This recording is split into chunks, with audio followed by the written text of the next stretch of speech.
me suis dit, vas-y, c'est quoi challenge? En 2 mois, qu'est-ce que je peux faire en MMA? Et moi, la critique qui va m'intéresser là-dedans, c'est pas les trous du cul de service qui vont penser à soit insulter ou se dire que. Moi, je les invite, toutes ces personnes-là là, qui critiquent comme ça, à venir faire 2 mois, rien que les 2 mois de préparation. Et après, on peut en discuter. Et je ne l'ai pas fait pour une question de notoriété. Je ne l'ai pas fait pour une question financière. Ce qui m'a manqué, moi, pendant ce combat-là, ça a été de l'agressivité. Et si j'avais gagné, j'aurais été critiqué. Mais dans ces messages de soutien, combien attendaient la chute? Tu as vu, je voulais que les gens ils me voient d'une autre manière, en fait. Ouais. Pas du mec de télé-réalité et tout ça. Je peux pas passer du PEF à une toute petite. Tu vois ce que je veux dire? Influenceur, c'est que j'ai cette facilité d'avoir cette visibilité. Bien sûr. Très peu de combattants peuvent remonter dans la cage. On va remonter dans la cage, ça c'est sûr.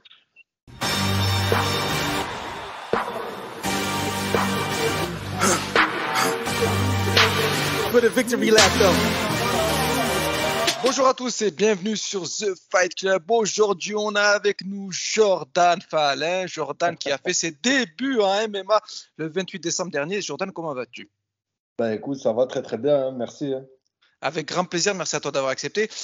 Jordan, après avoir une longue expérience dans le domaine de la télé-réalité, tu décides de tout arrêter et tu décides de te mettre au MMA. Comment est venue cette vocation? Alors en fait, si tu veux, pour que ce soit clair, en fait, bon, c'est vraiment un challenge que je me suis donné. Tu vois, après le 28 décembre, enfin, en fait, j'allais un peu à l'aveuglette aussi. Tu vois, je m'envoyais un peu dans un truc où je me suis dit, vas-y, c'est quoi challenge? En 2 mois, qu'est-ce que je peux faire en MMA? Tu vois, je me suis pas dit demain, je vais faire une carrière. Je me suis pas dit, ça a vraiment été un challenge pour moi. Pourquoi en MMA? Parce que, ben, écoute, je pense que c'est la hype du moment. Et puis, on m'avait déjà proposé aussi, déjà 1 ou 2 fois cette année. Donc, je me suis dit, écoute, jamais 203. D'accord. Et cette décision de t'initier au MMA, on sait que c'est un sport assez dangereux. Est-ce que dans ton entourage, on t'a déconseillé de franchir le pas? Non, franchement, on m'a pas déconseillé. Bon, bien sûr, la maman, après, tu connais, elle avait un peu peur, hein, forcément. Mais non, après, ils savent très bien comment je suis. Quand je me suis mis un truc en tête, je vais jusqu'au bout. Et là, c'était vraiment le truc, en fait, si tu veux, moi, ce que je pense, hein, par rapport au sport de combat en France, et notamment que ce soit boxe anglaise, pied-point, enfin, toutes disciplines confondues, euh, en fait, je trouve que ce sport-là, ça demande énormément de sacrifices, énormément de concessions pour un aspect financier derrière pas trop hypé. Tu vois ce que je veux dire? C'est-à-dire que, enfin voilà, moi je l'ai vu là pendant 2 mois, hein. Pendant 2 mois, je voyais plus mon entraîneur que ma mère. Enfin, j'ai vraiment côtoyé personne pendant 2 mois. J'ai vraiment été dans un truc, une vraie préparation d'un combattant. Et je me dis, ouais, franchement, respect à eux. Et c'est surtout quand tu entends les primes et tout, qu'il y a à côté des combattants que je peux connaître ou autre, je me dis, mais en fait, hein, vous faites tout ça pour la finalité, ça. Tu vois ce que je veux dire? Donc, Bien bon, sûr. maintenant, je trouve qu'il y a une expansion aussi en France qui fait que bah, je pense qu'il y a un peu plus d'oseille. Mais c'est pareil, ça revient toujours à la même chose. C'est-à-dire que maintenant, ça va jouer beaucoup sur l'image. C'est-à-dire que maintenant, si t'as beau être un bon combattant, si derrière, t'as pas les réseaux sociaux qui suivent derrière et tout ça, ben, ton nom, ben, il servira à rien. Tu vois, donc maintenant, il y a beaucoup de trucs par rapport aux réseaux sociaux. Plus tu vas utiliser tes réseaux sociaux, plus ça va marcher pour toi. Et ça ne veut pas dire forcément que tu as une meilleure expérience que quelqu'un d'autre en sport de combat. Je suis d'accord avec toi. Tu as dit deux choses très importantes. Déjà, les réseaux sociaux, la médiatisation. Je le dis toujours, la médiatisation fait partie de tout ce qui englobe le combattant et du fait qu'une organisation va te choisir ou non. Ensuite, tu as parlé de l'aspect financier. Le retour sur investissement, il est très faible. C'est que l'élite du MMA qui vit convenablement de ce sport-là. Mais ceux qui sont un peu plus bas, c'est très compliqué de vivre de ce sport-là. C'est un sport nouveau en France, donc c'est difficile d'en vivre. Tu sais, il y a beaucoup de personnes de notoriété publique qui s'adonnent au sport de combat, qui aiment pratiquer les sports de combat, la boxe, le MMA ou autre, mais qui ne franchissent pas le pas de la compétition. Toi, qu'est-ce qui t'a motivé à franchir le pas de la compétition? Ben, tu vois, c'est ce qui m'a donné envie de franchir le pas, c'est bon déjà c'était le PES, c'est une organisation qui est organisée donc par Souhaib Bouafia, donc c'est un boxeur du secteur de chez moi. Donc forcément ça donne envie. En plus ça c'est que c'est une très très belle organisation. Et ce qui m'a donné envie de passer le cap, c'est que je me dis pourquoi m'entraîner dur pour la finalité, pour rien. Tu vois ce que je veux dire? Ouais. Pour moi, en fait, tu sais, c'est le but de se fixer un objectif, que ce soit dans la vie d'un combattant ou que ce soit dans la vie de tous les jours. Se fixer des objectifs, c'est important et c'est ce qui va te permettre aussi de te battre pour les atteindre, tu vois. Et du coup, le fait de me dire, attends, je vais m'entraîner, mais si moi c'est pour m'entraîner comme ça, mais pour rien, ça sert à rien. Donc, du coup, il fallait que je passe l'étape de la compétition. Et dans cette étape de la compétition, tu as été accompagné, coaché par Hasni Mohammadi, Ouais. que je salue. C'est le top du top. Humainement, il a des qualités que peu de combattants ont. Hasni, qu'est-ce qui t'a apporté? Comment elle s'est créée la connexion? Est-ce qu'il a joué un rôle dans ta prise de décision de franchir le pas de la compétition? Franchement, ouais, comme tu dis, Hasni, il y a déjà de belles valeurs humaines, c'est déjà très très important. C'est quelqu'un qui est très très passionné par ce qu'il fait. Tu vois, hein, c'est vraiment, enfin, il se donne à fond pour ça, hein, pour le MMA, pour tout ce qu'il fait à côté. Donc, ça, déjà, un grand respect à lui. Et en gros, il m'a tout apporté. C'est-à-dire qu'il m'a apporté sur l'aspect technique, il m'a apporté sur l'aspect expérience, parce que lui, il a déjà l'expérience aussi du combattant. Il m'a apporté sur le côté mental. En fait, c'est vrai qu'il m'a tout apporté dans cette préparation et c'est vrai que je me suis beaucoup fié à lui aussi. C'est-à-dire que, en fait, en gros, j'ai pas envie de m'entourer de 36 000 personnes. Je préfère m'entourer d'une, deux, voire trois personnes maximum, mais des personnes qui vont vraiment m'apporter beaucoup et qui se donnent vraiment à fond dans ce qu'ils font. Et pour le coup, Hasni, ça a été l'élément fondamental pour ma préparation, tu Le vois. 28 décembre dernier, dans l'organisation du PEF, tu as affronté le rappeur Chacal. Avant de rentrer dans le D'accord. détail de ce combat, il représentait quoi pour toi? Franchement, moi, il représentait plus ce côté. Alors, franchement, je vais être clair, je ne l'ai pas fait pour une question de notoriété, je ne l'ai pas fait pour une question financière, je l'ai pas fait pour. En fait, je l'ai fait pour avoir mon expérience personnelle à moi. Je l'ai vraiment fait pour moi, voir jusqu'où je pouvais aller, d'accord, dans ce challenge. Et, euh, et en vrai, l'importance, en fait, pour moi, c'est que vraiment, je me suis dit, en fait, je suis pas le même homme. Avant ma préparation et après ma préparation, je suis quelqu'un d'autre. Ça m'a apporté une force mentale énorme. Ça m'a permis en fait de me dépasser, de voir jusqu'où je pouvais aller. Et c'est vraiment ça, moi, que ça m'a apporté. Comme je te dis, je sais pas ce que ça allait m'apporter ce combat. Une victoire, une défaite, un truc de ouf qui allait passer par la suite. Je savais rien, donc j'ai vraiment fait cette expérience et ce challenge avant tout pour moi. Et est-ce que tu t'es découvert des forces? Tu sais, quand on rentre dans une préparation dans le domaine du MMA, c'est une préparation très compliquée. Il y a déjà l'aspect technique, l'aspect qui englobe aussi le combattant. Il y a le cutting. Je sais que toi, tu n'as pas cuté, tu as fait un régime sur le long terme. Est-ce que tu t'es découvert une force en faisant tout ça? Franchement, je me suis découvert une force mentale de ouf. Je m'attendais. Parce que tu sais, moi, je suis quelqu'un qui se lasse vite. Tu vois, je suis quelqu'un, j'aime bien toucher un peu à tout. J'aime bien. Tu vois ce que je veux dire? Et en fait, je me suis dit, clairement, ouais, si, en fait, je peux aller jusqu'au bout des choses. Tu vois, parce que moi, dans ma vie, même avant, j'avais tendance à me lancer dans un truc. Et tu as vu, dès que ça me saoulait, vas-y, dire stop, tu vois. Et là, en fait, j'ai vu que non, je pouvais aller au bout des choses. Et c'est une force mentale que je me suis découvert franchement, ouais, je me suis découvert pendant cette expérience-là, pendant cette aventure-là, quoi. Tu Bah, vois, c'est vraiment la force mentale de se dire, ah ouais, en fait, je peux y arriver. Si je me donne les moyens, si je vais à fond, si je me lance à fond, je peux y arriver. c'est top de se découvrir certaines forces dont on n'a pas forcément connaissance. Et ce qu'il y a de bien, c'est que dans ce combat, tu as pu te découvrir. Quand tu regardes ton adversaire, Chacal, qui est un rappeur, Mhm. qui ne venait pas des sports de combat, qui faisait également ses débuts en MMA, est-ce qu'il t'a surpris? Bah, franchement, j'ai été surpris. En plus de ça, c'est que bon, on est du même coin, donc forcément, on a des on-dit d'un côté, des on-dit de l'autre. Je savais que lui, il y avait des bases. Alors, je sais que sa famille, c'est une famille de combattants aussi. Je sais qu'il y avait des notions, lui, dans le karaté. Je pense, si je ne me trompe pas, il avait fait le championnat de France de karaté, je pense. Maintenant, j'ai été surpris par son explosivité. Tu vois, j'étais surpris par son explosivité. Voilà, il est jeune, donc forcément, il est un peu plus vif. Et voilà, hein, franchement, je le sous-estimais pas, même quand on m'a dit son âge, quand on m'a dit qu'il n'est pas, je sous-estime personne. Et franchement, non, en fait, ce qui m'a manqué, moi, pendant ce combat-là, c'était de l'agressivité. C'est ce qu'il y avait Chacal. Chacal, il y avait la dalle, il y avait cette agressivité que moi, j'ai pas eu pendant ce combat. Et quand tu regardes cette défaite de manière assez brutale, ce finish au premier round, c'est quoi ta réaction? Est-ce que tu te dis, je suis peut-être pas fait pour ça, j'aurais peut-être dû m'entraîner encore plus, j'aurais dû faire encore plus d'efforts? Qu'est-ce qui te vient à l'esprit? Bah, forcément, hein, en étant par rapport à cette défaite, je vais pas te mentir, même si je reste humain, donc forcément, tu prends un coup quand même dans la fierté, hein, en com et tout, tu prends un coup. Mais c'est pas ce qui me laisse abattre. C'est-à-dire qu'à partir du moment où j'ai accepté cette compétition, ce challenge, c'est que j'ai accepté aussi de pouvoir me retrouver KO, c'est que j'ai accepté aussi de pouvoir prendre une défaite, c'est que j'ai accepté aussi la victoire. Enfin, tu vois, tu acceptes tous les points de vue en fait par rapport à ce combat.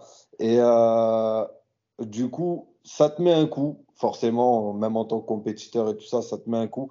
Mais c'est pas ça qui va. Comme je dis, j'ai perdu la bataille, mais j'ai pas perdu la guerre. Je me suis pas dit, je suis pas fait pour ça. Je me dis que je dois travailler. Il faut pas oublier que moi, c'était en 2 mois. J'avais aucune notion au sol.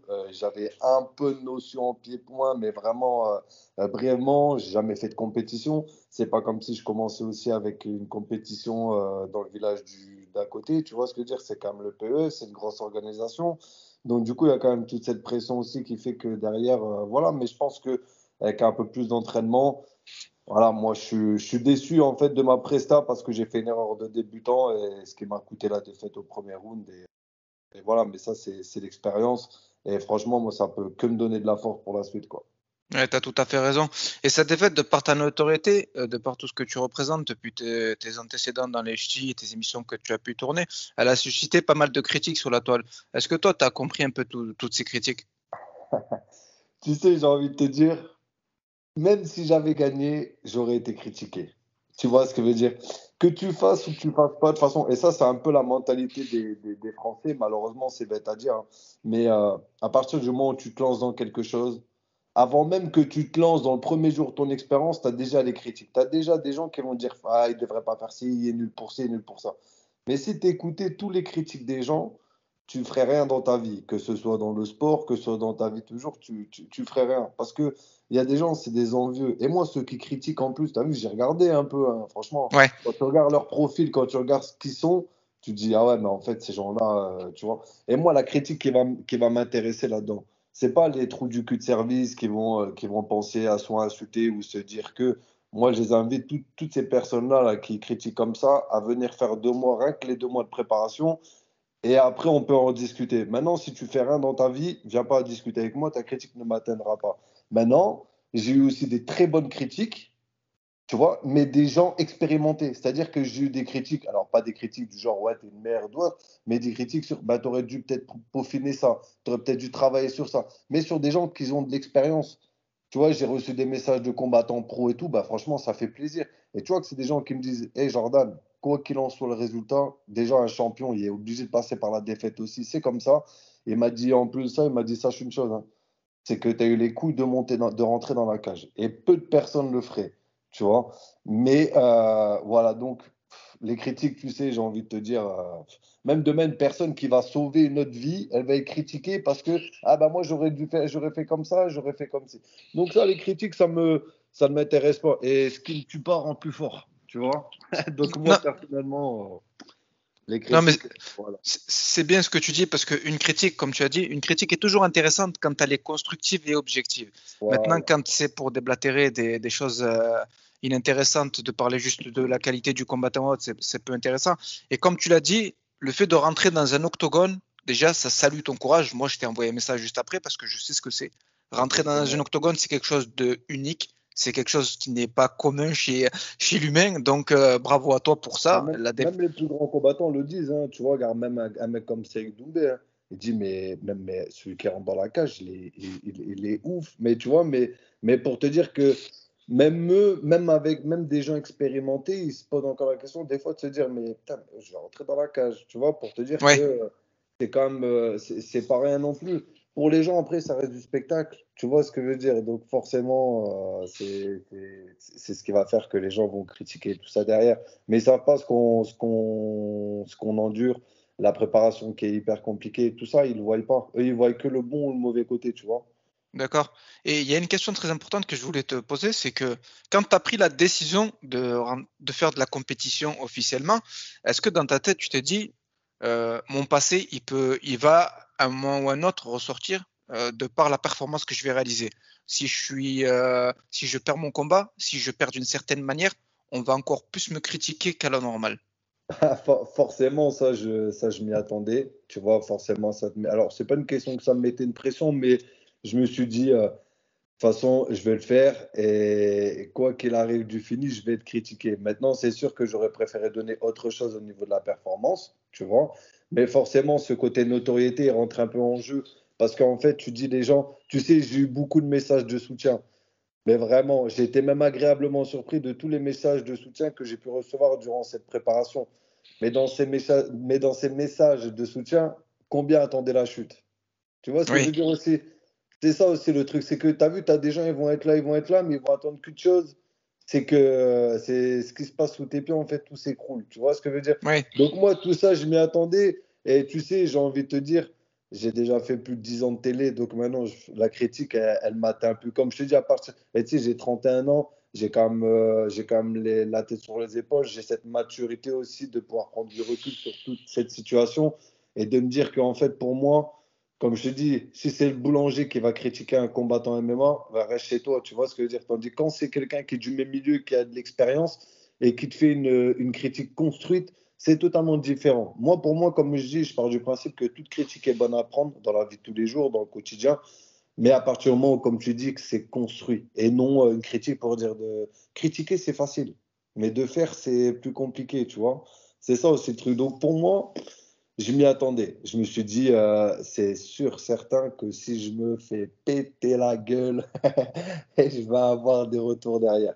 Et forcément, c'est ce qui est arrivé. Mais comme je te dis, hein, tu sais, si j'avais gagné contre Chacal, ils auraient dit, ouais, mais toi, tu as 31 ans, lui, il est plus jeune que toi. Tu vois, ils auraient trouvé des choses derrière.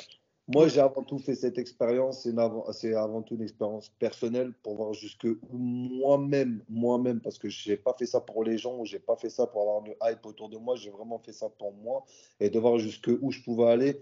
Et pour moi, déjà, d'arriver là où je suis allé, pour moi, c'est une victoire. Le résultat final n'est pas celui que j'attendais forcément. J'aurais préféré finir sur une meilleure note. Mais en tout cas, pour moi, la victoire, elle est là. J'ai perdu beaucoup de kilos. Ça n'a pas été évident. Je me suis retrouvé à un poids que même moi, je ne me suis jamais retrouvé. Il y a eu des petites blessures par-ci, par-là, mais rien de bien méchant. Enfin, tu vois, et j'ai pas lâché. Et pour moi, c'est ça le plus important. C'est ça qui va me faire grandir. C'est pas ce que les gens vont me dire qui vont me faire grandir. C'est mes expériences que moi j'ai vécues qui vont me faire évoluer et qui vont me faire prendre, qui vont me faire prendre mon envol. Tu vois ce que je veux dire? C'est pas bien moi sûr. les critiques des gens, ça me ça me fait ni chaud ni froid, vraiment. Et en plus, comme je te dis, quand tu regardes le profil des gens, tu te dis, ouais, putain, encore un De, guignol. Ouais, de toute façon, les gens s'intéressent dans la majorité s'intéressent plus à la chute du combattant plutôt qu'à la gloire. Donc il faut passer outre de ça. Comme Faïs Euh, Doumbé, hein, tu sais, il est là, il est là, il est là. Mais le jour, ah, les gens, ils sont là. Hein. Ouah, Doumbé, putain, t'es un bon. Mais le jour, et ce que je lui souhaite pas, hein, le jour où ça va s'inverser pour lui, bah, il va voir, hein, les gens, ça va être ah, t'as parlé pour un pauvre merde. Tu connais après les gens comment ils sont, tu vois. C'est des ingrats, ils sont méchants, de, c'est de l'être toute, humain malheureusement. de toute façon, Cédric lui-même en a conscience, il l'avait déjà dit dans une de ses vidéos. Et la question que je voudrais te poser, c'est que quelle a été la sensation d'être dans l'octogone? Qu'est-ce que tu as ressenti d'être face à un public hostile à toi, d'être face à un adversaire qui est rentré sur la musique des ch'tis? C'était quoi tes sensations? Alors franchement, Chacal pour la musique, franchement, il m'a surpris parce que je ne m'attendais pas à ce qu'il rentre avec cette musique-là, tu vois. Après, bah, c'est tout, c'est le jeu, c'est comme ça. Ce que j'ai respecté aussi, c'est qu'il y a toujours eu du respect entre moi et lui, tu vois, ce qui veut dire du début jusqu'à la fin. Même après le combat, il m'a envoyé un message et tout, il m'a dit franchement respect. Il a même envoyé un message pour ma mère et tout, que ça recommence à aller, tu vois. Donc, tu vois, c'est ça aussi qui est bien aussi dans le sport. C'est quand on va se faire la guerre, mais après ça, ça y est, on devient un bon pote et tout s'est fait dans le respect. Maintenant, ce que j'ai ressenti quand je suis rentré dans l'octogone, déjà, j'ai été surpris parce que il y avait beaucoup de gens de sa zone, il y avait beaucoup de gens de son quartier, et du coup, ben, quand tu rentres et que tu te fais un peu, tu te dis, bon, là, ça y est, les problèmes, ils commencent. Donc, tu cherches un truc à faire. Donc, moi, je suis là, je lève le poing, tu sais, histoire de dire, c'est bon, j'ai confiance. Et en fait, je m'attendais à avoir beaucoup plus de pression que ça. Et franchement, la pression, je l'ai gérée. Et je pense un peu trop. Je pense que si j'étais rentré avec un peu plus de pression, j'aurais peut-être eu un peu plus d'agressivité. Mais vraiment, non, c'est un moment de ouf quand tu rentres dans la cage. Tu vois, là, tu dis, ça y est, tu y es, quoi. Et quand il ferme la porte et que tu as le clic qui fait clic, tu dis, tu ne veux plus sortir. Bien Tu veux sûr. plus aller au charbon. Donc, mais franchement, c'est des bonnes sensations.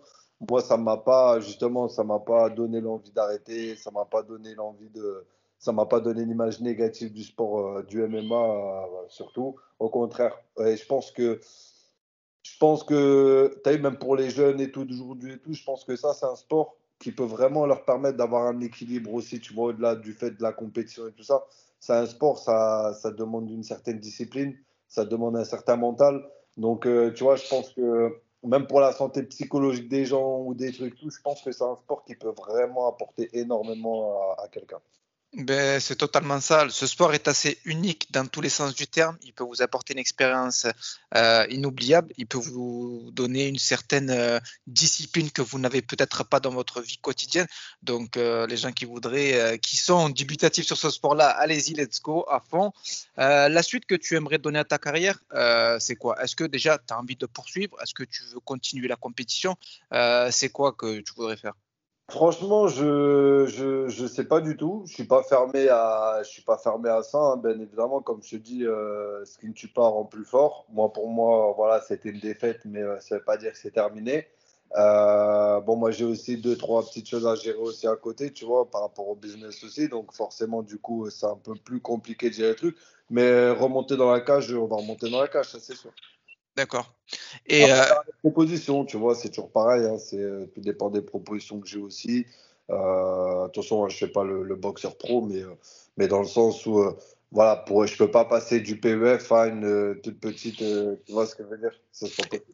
Et c'était quoi les organisations qui t'ont approché? Parce que tu as dit que tu avais déjà reçu deux, trois propositions. C'était lesquelles? Si c'est pas trop Il y avait une indiscret, bien sûr. nouvelle, alors c'était en début d'année, putain, je pourrais plus dire non, c'était en début d'année passée. Putain, je pourrais plus dire, je crois même c'était via un collègue à moi, donc il n'y avait pas eu de nom d'organisation de préciser. Et après, j'avais eu aussi un truc en boxe anglaise. Ok. On m'avait Ah, parlé aussi un peu de ce même challenge, un peu en boxe anglaise, tu vois. ben Et c'est du coup, bien. c'est plus que je pouvais pas par rapport au travail et tout ça, mais là, du fait que j'étais dans le secteur et qu'on m'a proposé ça, je me suis dit, attends. C'est déjà la troisième fois qu'on me propose. Bah vas-y, tu sais quoi, j'en mets 203, hein. Et c'est bien que tu me parles de la boxe parce que il y a deux personnes qui sont issues de la télé-réalité qui, il y a quelque temps, s'étaient à donner un combat de boxe, Dylan et Benjamin Samat. Est-ce que ça Ouais. peut être une volonté de ta part ou même une option d'affronter peut-être en MMA ou même en boxe des personnes de la télé-réalité? Franchement, en fait, si tu veux, tu sais aussi, ce challenge aussi, je me suis dit, ça va peut-être aussi me permettre de faire une transition entre ce côté télé-réal et enfin, changer un peu cette image. Tu vois ce que je veux dire? Les gens, tu vois, j'ai 31 ans. Après, je sais que ça va me suivre toute ma vie, attention, hein, mais tu as vu, je voulais que les gens ils me voient d'une autre manière, en fait. Ouais. Pas du mec de télé-réalité et tout ça. Et je sais pas si tu as vu en faisant ça, en faisant peut-être un combat contre un influenceur, je me dis peut-être que ça va me réassocier à ces personnes et me faire rentrer dans un milieu où je me sens plus trop à l'aise et tu vois ce que je veux dire Bien ça, sûr. tu vois, donc franchement je sais pas, tu vois, je sais pas du tout. D'accord. Et tu en penses quoi de tous ces combats-là qui sont organisés entre influenceurs? Est-ce que c'est quelque chose que tu regardes? C'est quelque chose qui t'intéresse pas? Non, c'est pas quelque chose qui m'intéresse ou qui m'intéresse pas. Je me dis, bah, après, je pense que c'est aussi côté business, hein, on va Ouais, pas se mentir, hein, tu bien vois, sûr. il y a beaucoup un côté financier aussi là-dedans. Euh, Maintenant, tu sais, c'est ce que j'avais dit aussi un peu avant, puisque moi, voilà, dans le sport, ça m'a toujours intéressé. Et je me suis dit, ouais, bah, la boxe et tout, en tant qu'influenceur et tout, ça peut être pas mal aussi. Tu sais, moi, c'est ce que j'avais dit aussi. Avant de commencer ce challenge, et j'en avais parlé justement à des combattants pro et tout, et pour savoir un peu, parce que je ne savais pas trop en fait.